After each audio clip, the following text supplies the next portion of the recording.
اروع سميد للمحاجب وللمسمن راه يدور حاليا، اللي هو سميد تاع حمامه.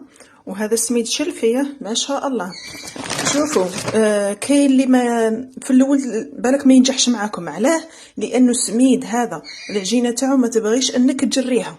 انا شفت بزاف ناس العجينه تاع المسمن ولا تاع المحاجب شو يجروها شويه، ماشي زعما المهم يطلقوها شويه. لكن السميد هذا يجيك شو رقيق بزاف، ما يقبلش الماء بزاف.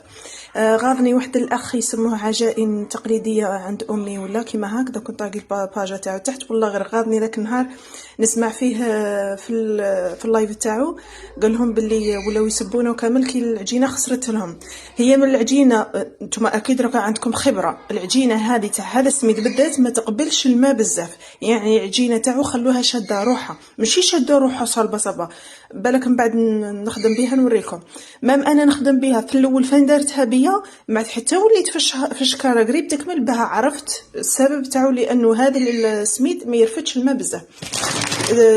كيسموه السميد تاعو رقيق بزاف بصح شباب. شوف جاي ما هو صفر بزاف ما هو بيض. شوف انا عاد اخلطه بالفرينه ما نديروش وحده.